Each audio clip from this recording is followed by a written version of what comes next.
Back to my YouTube channel. इस video में Bihar police का प्रैक्टिस सेट हम लोग देखने वाले हैं और कंप्लीट करने वाले हैं। केमिस्ट्री को कौटिल्य जीएस का प्रैक्टिस सेट चल रहा था, आप लोगों को पता ही है। हमने सोशल साइंस को कंप्लीट करवा दिया है और साथ ही साथ फिजिक्स भी कंप्लीट हो चुका है। अब सिर्फ और सिर्फ रह गया है बायोलॉजी। आज ये केमिस्ट्री तो कंप्लीट हो ही जाएगा और अगले वीडियो में बायोलॉजी को कंप्लीट कर लेंगे और टोटल 1100 क्वेश्चन जो है कंप्लीट हो जाएंगे। तो चलिए फिलहाल इसे स्टार्ट करते हैं। ज्ञान बिंदु जीएस की बात करते हैं। 100 क्वेश्चन का जो चल रहा था और 50 क्वेश्चन का, उसे अभी मैंने रोक रखा है। ये जैसे ही कंप्लीट हो जाएंगे उसे ही मैं स्टार्ट कर दूंगी। तो चलिए फिलहाल इसे स्टार्ट करते हैं। फर्स्ट नंबर क्वेश्चन देखते हैं। कैथोड किरणों में क्या उपस्थित रहते हैं? कैथोड किरणों में इलेक्ट्रॉन की खोज जे थॉमसन ने किया था। किसने किया था? जे थॉमसन ने किया था। प्रोटॉन की खोज गोल्डस्टीन ने किया था। व्याख्या जो है रदरफोर्ड ने किया था। और न्यूट्रॉन की खोज किसने किया था? तो जेम्स चैडविक ने। तो फर्स्ट करेंगे, जल में वैद्युत अपघटन में कैथोड पर कौन सी गैस मुक्त होती है? जल में वैद्युत अपघटन में कैथोड पर कौन सी गैस मुक्त होती है? हाइड्रोजन। लौह चूर्ण पर तनु हाइड्रोक्लोरिक अम्ल डालने से क्या होता है? तो हाइड्रोजन गैस एवं आयरन क्लोराइड बनता है। इलेक्ट्रॉन के स्थानांतर से बने यौगिक कहलाते हैं। इलेक्ट्रॉन के स्थानांतर से बने यौगिक कहलाते हैं तो वैद्युत संयोजी। राइट आंसर हो जाएंगे ऑप्शन नंबर बी, वैद्युत संयोजी कहलाते हैं। इसका पीडीएफ आप लोग ले लीजिएगा टेलीग्राम से और आंसर टिक कर लीजिएगा और उसी को रिवीजन करिएगा, ठीक है। साग सब्जियों को विघटित करके कंपोस्ट बनना किस अभिक्रिया का उदाहरण है? साग सब्जियों को विघटित करके कंपोस्ट बनाना किस अभिक्रिया का उदाहरण है? तो राइट आंसर हो जाएंगे ऊष्माक्षेपी अभिक्रिया। श्वसन भी कैसी अभिक्रिया है? तो ऊष्माक्षेपी अभिक्रिया है। सीमेंट का जमना भी ऊष्माक्षेपी अभिक्रिया है। वही प्रकाश संश्लेषण और पाचन जो है एक ऐसी अभिक्रिया है, यह हो जाएगा ऊष्माशोषी अभिक्रिया। जस्ता तथा तनु हाइड्रोक्लोरिक अम्ल की अभिक्रिया के फलस्वरूप इनमें से कौन सा गैस बनता है? तो हाइड्रोजन प्लस बनता है, H2+। जल के एक अणु में हाइड्रोजन एवं ऑक्सीजन के परमाणुओं की संख्या का अनुपात क्या है? 2:1। 2:1। एटॉमिक मास अगर पूछा जाता तब 1:8 हो जाता। चूना जल का रासायनिक नाम है। चूना जल का रासायनिक नाम कैल्शियम हाइड्रोक्साइड। चूना जल कैल्शियम हाइड्रोक्साइड बिल्कुल राइट आंसर है। कोई विलेन लाल लिटमस को नीला कर देता है तो इसका संभवतः पीएच मान होगा। कोई विलेन लाल लिटमस पत्र को नीला कर देता है, मतलब लाल लिटमस पत्र को नीला कर दे रहा है, तो इसका पीएच मान कितना होगा? तो 10 होगा। कितना होगा? 10 होगा। 7 से अगर नीचे जाएंगे तो अम्लीयता बढ़ता है। 7 से अगर ऊपर जाएंगे मतलब 8, 9, 10 तो क्षारीयता बढ़ता है। पीएच स्केल की खोज सोरेनसन ने की थी। एल्कोहल में उबली पत्ती पर आयोडीन विलेन की कुछ बूंद डालने पर पत्ती का रंग हो जाता है, तो रंग हो जाता है नीला काला। अपच का उपचार करने के लिए इनमें से किस औषधि का उपयोग होता है? तो अपच के उपचार के लिए एंटासिड का प्रयोग किया जाता है। जीवाणु के प्रवेश को रोकने के लिए एंटीसेप्टिक का यूज किया जाता है। जीवाणु की वृद्धि को रोकने के लिए एंटीबायोटिक का प्रयोग किया जाता है। बेकिंग पाउडर का अणुसूत्र क्या है? बेकिंग पाउडर, बेकिंग सोडा का अणुसूत्र क्या है? बेकिंग सोडा का अणुसूत्र NaHCO3।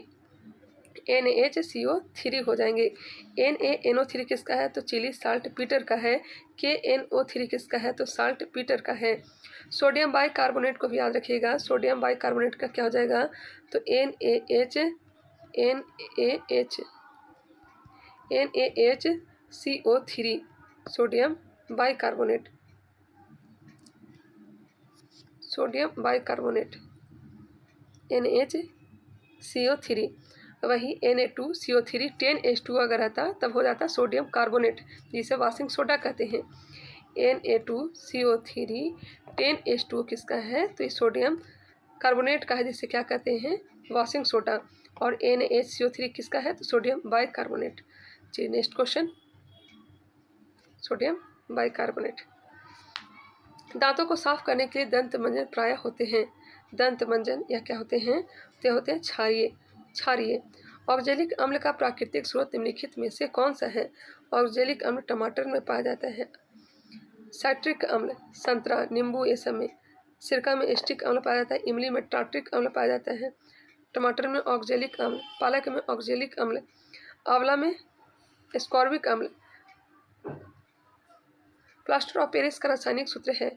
Plaster of Paris CaSO4 ½ H2O। Plaster of Paris का हो जाएगा CaSO4 ½ H2O। वही जिप्सम का CaSO4 2H2O। जिप्सम साल्ट का CaSO4 2H2O, जिसे कैल्शियम सल्फेट कहते हैं। प्लास्टर ऑफ पेरिस का रासायनिक नाम है, प्लास्टर ऑफ पेरिस का रासायनिक नाम calcium sulphate hemihydrate, calcium sulphate hemihydrate.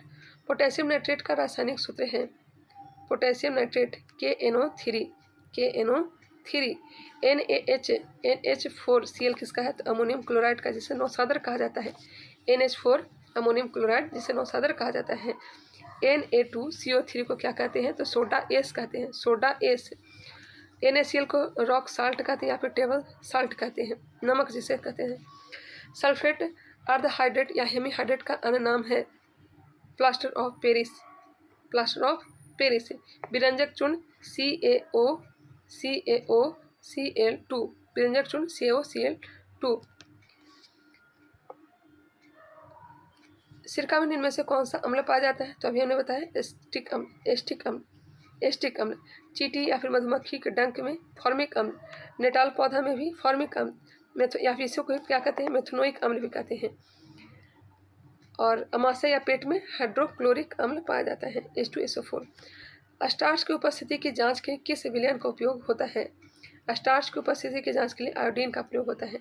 Gypsum का रासायनिक सूत्र क्या होगा, CaSO4 2H2O। हाफ H2O किसका है, तो प्लास्टर ऑफ पेरिस का। तो फास्ट करेंगे ही। निम्नलिखित में से कौन ग्लोबल लवण का सूत्र है, Na2SO4 10H2O, 10H2O। Right answer हो जाएगा option number A, Na2SO4 10H2O। यहाँ पे H कर लीजिएगा। निम्नलिखित में से कौन उपधातु है, ferrous, copper, nickel. Right answer हो जाएगा ऑप्शन नंबर डी, उपधातु ऑप्शन नंबर डी आर्सेनियम। धातुओं की क्रियाशीलता का सही क्रम है, धातुओं की क्रियाशीलता का सही क्रम है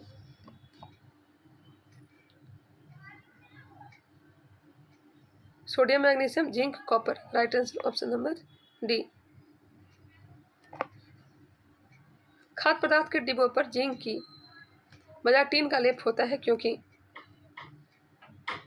खाद्य पदार्थ के डिब्बों पर जिंक की बजाय टीन का लेप होता है क्योंकि टीन की अपेक्षा जिंक अधिक अपक्रियाशील है, टीन की अपेक्षा जिंक अधिक अपक्रियाशील है, इसीलिए टीन का लेप लगाया जाता है। शुद्ध सोना को व्यक्त किया जाता है, शुद्ध सोना 24 कैरेट का, 24 कैरेट का शुद्ध सोना का मापक यंत्र कैरेटोमीटर है।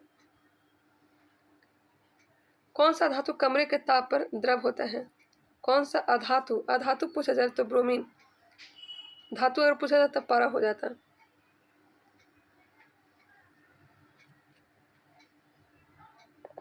सीसा और टीन की मिश्र धातु को कहते हैं,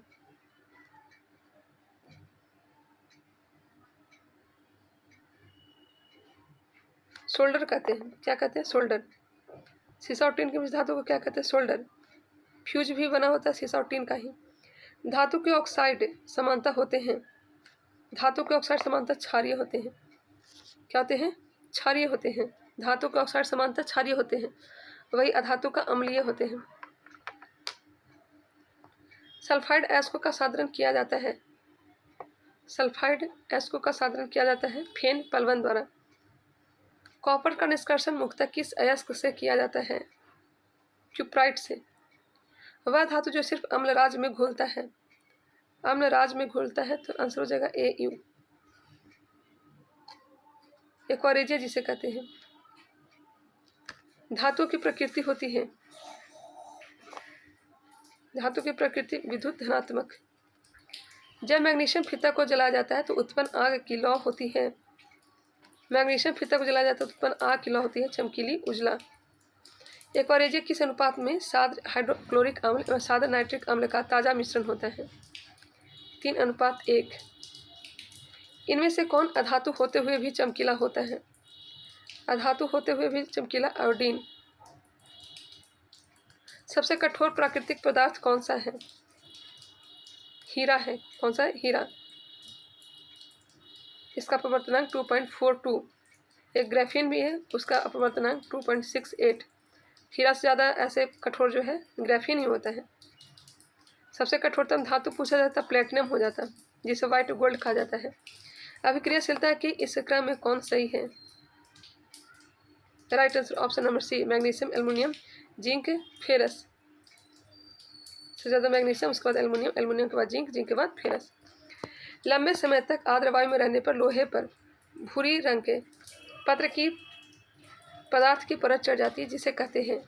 लंबे समय तक आर्द्र वायु में रहने पर लोहे पर भूरे रंग के पत्र की पदार्थ की परत चढ़ जाती है, जिसे कहते हैं, इसे कहते हैं जंग। क्या कहते हैं? जंग कहते हैं। परत किसका चढ़ा हुआ था? तो जिंक का परत चढ़ा होता है, और इसी को क्या कहते हैं? गैल्वेनाइजेशन या फिर यसद लेपन या फिर जस्तीकरण कहते हैं।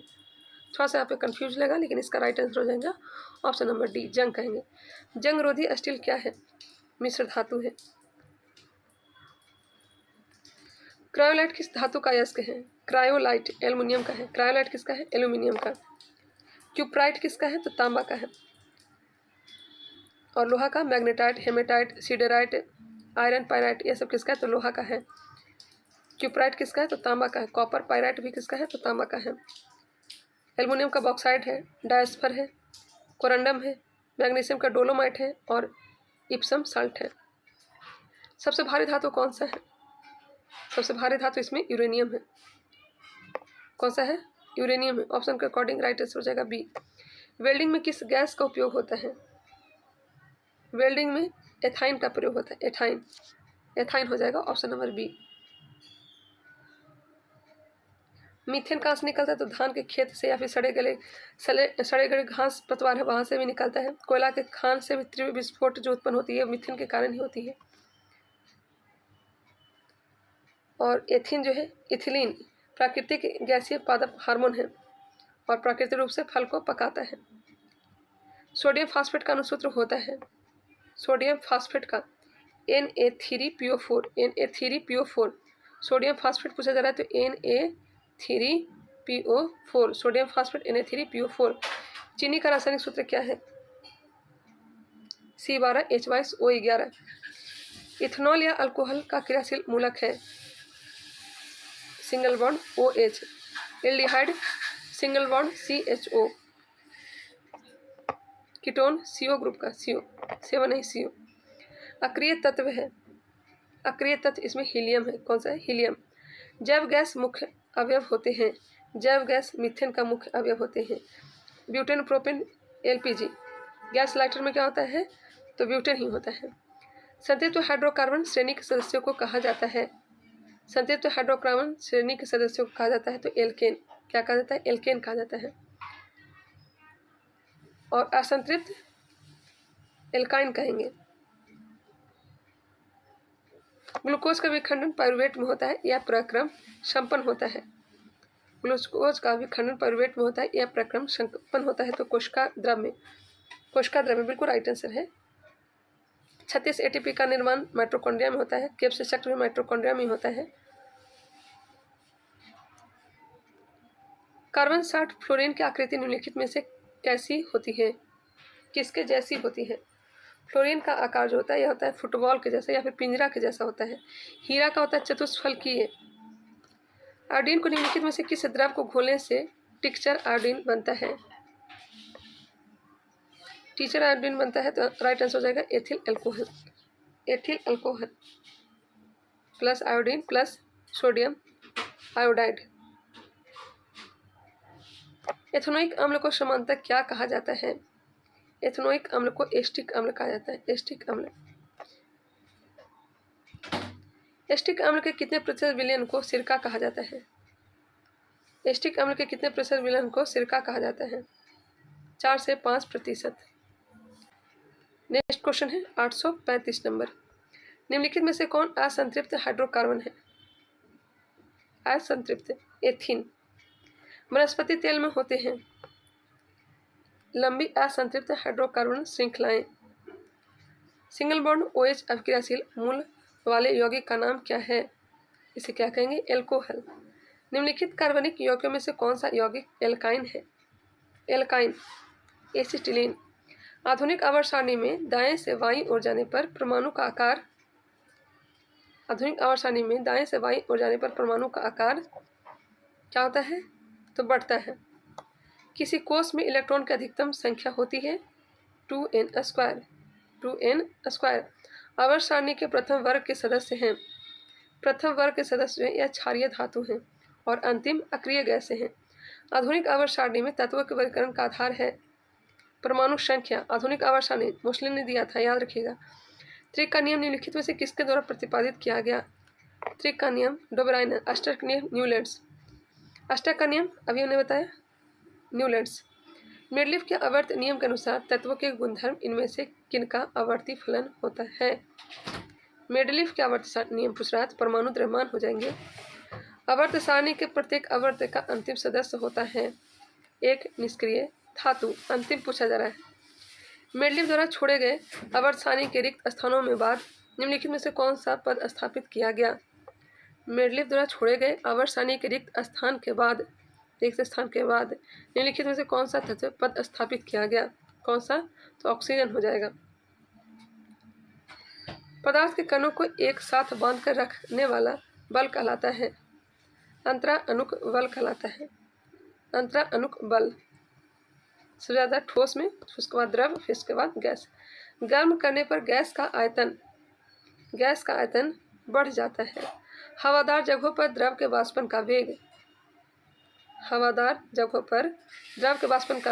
बढ़ जाता है। निम्नलिखित में कौन धातु है? तो आयरन जो है धातु है। ऑप्शन के अकॉर्डिंग सी राइट आंसर होंगे। निम्नलिखित में से कौन मिश्रण है? मिश्रण कौन सा है? तो बारूद जो है यह मिश्रण है। रेत के सूक्ष्म कणों का जल में मिश्रण निम्नलिखित में से किसका उदाहरण है? रेत के सूक्ष्म कणों का जल में मिश्रण निम्नलिखित में से किसका उदाहरण है? निलंबन। कोलाडी विलयन में कणों का टेढ़े मेढ़े मार्गों से गमन करना कहलाती है। कोलाडी विलयन में कणों का टेढ़े मेढ़े मार्गों से गमन करना कहलाती है ब्राउनी गति। तत्व के वे सूक्ष्म कण जो मुक्त रूप में नहीं रहते हैं किंतु सभी रासायनिक अभिक्रिया में भाग लेते हैं कहलाते हैं परमाणु। यौगिक का सूक्ष्म रूप जो मुक्त अवस्था में पाया जाता है किंतु रासायनिक प्रक्रिया में भाग नहीं लेता है उसे क्या कहते हैं? अणु कहते हैं। सोडियम फास्फेट का अणु सूत्र होता है सोडियम फास्फेट Na3PO4। एवोगाड्रो स्थिरांक का मान होता है एवोगाड्रो स्थिरांक का मान 6.022 गुणे 10 की पावर 23। एवोगाड्रो का मान 6.022 गुणे 10 की पावर 23। अमोनिया में नाइट्रोजन की संयोजकता है कितना है? 3। कैथोड किरणों में विद्यमान होता है कैथोड किरण में आवेश तथा द्रव्यमान दोनों ही। निम्नलिखित में से किसमें न्यूट्रॉन नहीं होता? हाइड्रोजन में न्यूट्रॉन नहीं होता है 72 कक्षा में इलेक्ट्रॉनों की समान संख्या वाला युग्म कौन है? 72 कक्षा में इलेक्ट्रॉनों की समान संख्या वाला युग्म कौन सा है? क्लोरीन तथा ब्रोमीन। इसमें इलेक्ट्रॉनों की संख्या क्या होगी बताएंगे? इलेक्ट्रॉन की संख्या कितनी होगी? तो 20 होगी। बिल्कुल राइट आंसर है 20। समुद्र में कौन सा लवण सबसे अधिक मात्रा में पाया जाता है? सोडियम क्लोराइड समुद्र में सर्वाधिक पाया जाता है। मानव शरीर में जल की उपस्थिति से क्या नियमित होता है? शरीर का ताप। सबसे ज़्यादा तत्व मानव शरीर में ऑक्सीजन, उसके बाद कार्बन के बाद हाइड्रोजन के बाद नाइट्रोजन के बाद कैल्शियम पाया जाता है। वही यौगिक की बात की जाए तो सर्वाधिक जल, उसके बाद प्रोटीन के बाद वसा के बाद कार्बोहाइड्रेट। सीसा किस प्रकार का प्रदूषक है? वायु प्रदूषक है। किस गैस के प्रभाव से ताजमहल को खतरा है? Sulphur dioxide. ओजोन छिद्र से क्या होता है? परावैंगनिक किरणों का धरती पर पहुंचना।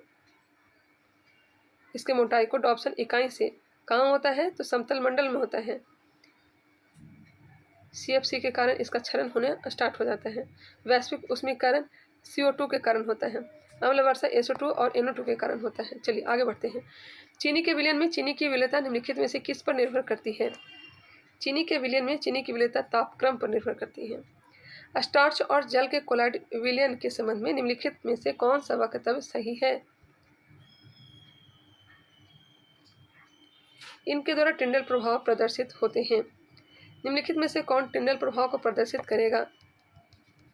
स्टार्च का जलीय विलयन। यौगिक के संदर्भ में निम्नलिखित में से कौन सही है? यौगिक के संदर्भ में इनके द्रव्यनांक और क्वथनांक निश्चित होते हैं। इनमें कौन समान मिश्रण नहीं है? समान मिश्रण नहीं है, तो धुआं समान मिश्रण नहीं है, जबकि हवा, पीतल, नमक, विलयन यह सब समान मिश्रण है। कॉपर सल्फेट का रंग कैसा होता है? कॉपर सल्फेट नीला होता है। जस्ता का उजला होता है, जस्ता का उजला। हरा लोहा का होता है, वही लाल कोबाल्ट सल्फेट का होता है। सब में सल्फेट जोड़ लीजिएगा। जब बेरियम क्लोराइड का विलयन सोडियम सल्फेट के विलयन में डाला जाता है तब किस रंग का अवक्षेप प्राप्त होता है? उजला। आयोडीन तथा बालू को किस विधि से अलग किया जा सकता है? आयोडीन उथलपातन विधि हो जाएगा। आयोडीन, ठोस CO2, एंथ्रासीन, सैलिसिलिक अम्ल, यह सबको उथलपातन के द्वारा अलग कर सकते हैं। जैसे कपूर भी हो गया, नेफ्थलीन हो गया, नौसादर हो गया, बेंजोइक अम्ल हो गए। किसी ठोस को उसके विलयन से शुद्ध रूप में प्राप्त किया जा सकता है। किसी ठोस को उसके विलयन से शुद्ध रूप में प्राप्त किया जा सकता है तो रवाकरण के द्वारा। ठोस पूछा जा रहा था तो रवाकरण हो जाएगा। वाष्पीकरण द्वारा समुद्री जल से नमक बनाया जाता है। समुद्री जल से नमक बनाया जाता है, और जो हमें नमक प्राप्त होता है वो रवाकरण विधि से ही प्राप्त होता है। और पीने योग्य पानी क्लोरीनीकरण द्वारा। पदार्थ के अणुओं में परस्पर आकर्षण बल को क्या कहते हैं? अंतराण्विक बल। पदार्थ के अणुओं में परस्पर आकर्षण बल को क्या कहेंगे? अंतराण्विक बल कहेंगे। कार्बन डाइऑक्साइड गैस को द्रवीभूत किया जा सकता है ताप घटा करके और दाब बढ़ा करके। कोई भी गैस हो, ताप को घटा करके और दाब बढ़ा करके उसे द्रवीभूत किया जा सकता है। किसी द्रव का वाष्प में परिवर्तन कहलाता है? किसी द्रव का वाष्प में परिवर्तन वाष्पन कहलाता है। 50 डिग्री सेल्सियस का मान केल्विन स्केल में होता है। निकालिएगा, राइट आंसर हो जाएगा 323.15 kelvin. C/5 equal to K - 273/5 करिएगा। नेक्स्ट क्वेश्चन, जल, पेट्रोल, एल्कोहल और ईथर के वाष्पन के वेग का सही क्रम है। जल, पेट्रोल, एल्कोहल और ईथर के वाष्पन के वेग का सही क्रम है ईथर, फिर पेट्रोल, एल्कोहल, फिर जल। किसी द्रव पर दाब बढ़ाने पर उसका क्वथनांक, किसी द्रव पर दाब बढ़ाने पर उसका क्वथनांक बढ़ जाता है। पहले ही हो चुका है। LPG को रसोई बनाने के लिए किस रूप में इस्तेमाल किया जाता है? तो गैस के रूप में। LPG को रसोई बनाने के लिए किस रूप में इस्तेमाल किया जाता है? तो गैस के रूप में।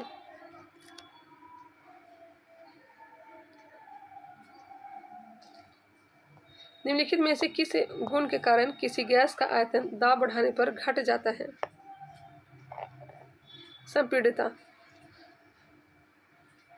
निम्नलिखित में से किसकी गतिज ऊर्जा सबसे अधिक होती है? गतिज ऊर्जा अधिक होती है गैस की। किसकी? गैस की। सबसे कम ठोस की। विलयन में कोलाइडी कण का आकार होता है। विलयन में कोलाइडी कण का आकार 10⁻⁶ सेंटीमीटर। पायस है दो मिश्रणशील द्रवों का मिश्रण। दो मिश्रणशील द्रवों का मिश्रण है। ताप बढ़ने पर किसी विलायक में गैस की विलेयता में कैसा परिवर्तन होता है? विलेयता जो है घट जाती है और ठोस में विलेयता बढ़ जाती है। राइट आंसर हो जाएंगे ऑप्शन नंबर बी। निम्नलिखित में से कौन निलंबन का उदाहरण है? कीचड़ युक्त जल जो है निलंबन का उदाहरण है। मेथिल अल्कोहल और एसीटोन के मिश्रण से उसके अवयवों को अलग अलग करने की विधि निम्नलिखित में से कौन सा है? प्रभाजी आसवन। प्रभाजी आसवन। स्याही के अवयवों को पृथक करने के लिए किस विधि का उपयोग किया जाता है? क्रोमेटोग्राफी। निम्नलिखित में से कौन भौतिक परिवर्तन है? जल का जमना, बाकी सभी के सभी केमिकल रिएक्शन है, रासायनिक परिवर्तन है। उपधातु के गुण होते हैं धातु और अधातु के मध्यवर्ती। निम्नलिखित में कौन बारूद के अवयव हैं? सोरा, गंधक और कोयला। राइट आंसर बी होंगे। ब्राउनी गति की उत्पत्ति का कारण है परिक्षेपण माध्यम और प्रक्षेपित कणों का टक्कर। मक्खन निम्नलिखित में से किसका उदाहरण है? मक्खन जो है द्रव का ठोस में परिक्षेपण। निम्नलिखित में से कौन कमरे के ताप पर द्रव अवस्था में रहता है? ब्रोमीन। निम्नलिखित में से कौन कोलाइडी विलयन नहीं है? कोलाइडी विलयन नहीं है हीमोग्लोबिन, क्योंकि बादल, वायु, कुहासा यह सब कोलाइडी विलयन है।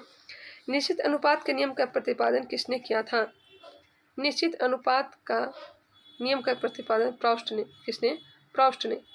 रदरफोर्ड का अल्फा कण पर किरण प्रयोग निम्नलिखित में से किसके आविष्कार के लिए जाना जाता है? इसके द्वारा नाभिक की खोज की गई थी। नाभिक की खोज की गई थी। रदरफोर्ड ने अल्फा किरण, बीटा किरण, नाभिक की खोज और प्रोटॉन के बारे में विशेष जानकारी भी दी थी। कैंसर के इलाज में प्रयुक्त होने वाला समस्थानिक निम्नलिखित में से कौन सा है? पिछले वाले फिजिक्स वाले में हमने करवाया था, कोबाल्ट 60 हो जाएगा। क्लोरीन 14 का प्रयोग जीवाश्म की उम्र ज्ञात करने में। पृथ्वी का उम्र यूरेनियम 235। आर्सेनिक 74 का प्रयोग किसमें करते हैं? ट्यूमर का पता लगाने में। 902 इसका राइट आंसर हो जाएंगे 36। इसे खुद से सॉल्व करिएगा।